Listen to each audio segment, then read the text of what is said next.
Il y a des choses que vous ne savez peut-être pas à propos de votre pénis. Votre pénis peut être un grower, celui qui grandit, ou un shower, celui qui montre déjà sa taille. Chez les hommes, il n'existe pas de lien constant entre la taille du pénis lorsqu'il est flasque et sa longueur totale en érection. Dans une étude menée sur 80 hommes, les chercheurs ont découvert que l'augmentation de la taille entre l'état flasque et l'érection variait considérablement, allant de moins d'un quart de pouce, environ 0,6 cm, jusqu'à 3,5 pouces de plus, environ 9 cm. On ne peut donc pas supposer qu'un homme avec un grand pénis au repos aura une érection beaucoup plus grande, et inversement, un homme dont le pénis semble petit à l'état flasque pourrait avoir une érection étonnamment grande. Une analyse de plus de 1000 mesures effectuées par des chercheurs en sexualité montre que les pénis plus courts à l'état flasque ont tendance à gagner environ 2 fois plus de longueur en érection par rapport aux pénis plus longs à l'état flasque. Un pénis qui ne gagne pas beaucoup de longueur en érection est connu sous le nom de shower, tandis qu'un pénis qui gagne beaucoup est appelé un grower. Cependant, ces termes ne sont pas médicaux, et il n'existe pas de seuil scientifiquement établi pour les définir. La majorité des pénis ne tombent pas dans les extrêmes de shower ou de grower.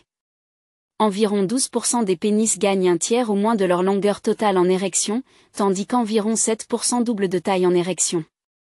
En ce qui concerne les zones de plaisir, beaucoup d'hommes considèrent que la partie inférieure du gland, la tête du pénis, et la partie inférieure de la tige sont les plus sensibles au plaisir sexuel. Des chercheurs ont demandé à 81 hommes en bonne santé d'évaluer la sensibilité érotique de différentes zones de leur corps, y compris le pénis, mais aussi des zones comme le scrotum, l'anus, les mamelons et le cou.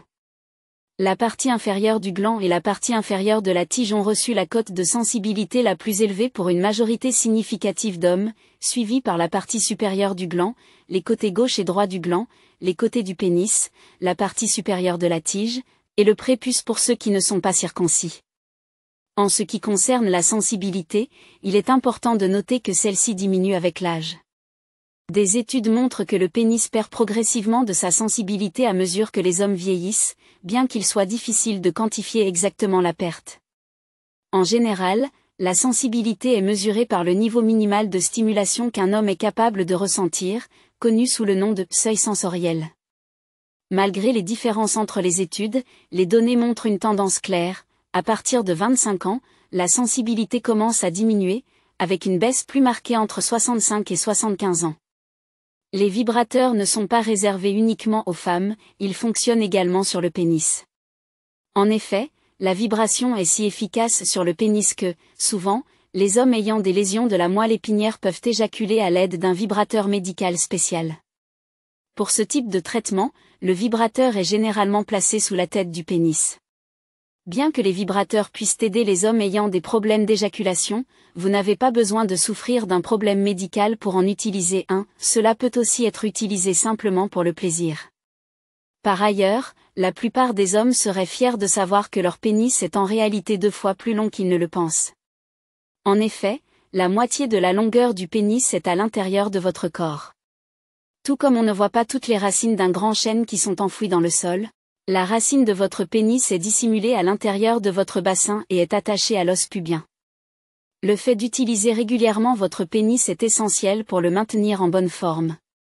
En effet, il a besoin d'être exercé pour rester en bonne santé.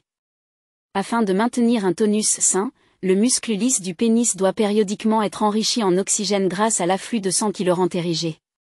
Si les hommes sont physiquement capables d'avoir des érections, mais n'en ont jamais au cours de la journée peut-être en raison d'un environnement peu érotique prolongé, il n'y a pas de quoi s'inquiéter.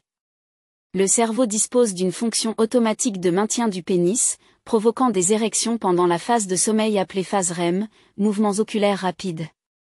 Peu importe si vous rêvez d'une scène érotique ou d'une invasion de zombies, votre pénis se durcit pendant cette période du cycle de sommeil. En revanche, certains hommes ne peuvent physiquement pas avoir d'érection, par exemple en cas de lésion des nerfs impliqués ou de dommages causés par le diabète aux nerfs ou aux vaisseaux sanguins. S'ils ne prennent aucune mesure pour maintenir des érections normales, ils peuvent voir leur pénis rétrécir. Sans érection régulière, les tissus du pénis peuvent perdre de leur élasticité et rétrécir, entraînant un raccourcissement de 1 à 2 cm. Des dispositifs comme une pompe à vide, qui forcent le pénis à se gonfler de sang, peuvent aider les hommes ayant des problèmes d'érection à maintenir un pénis en bonne santé.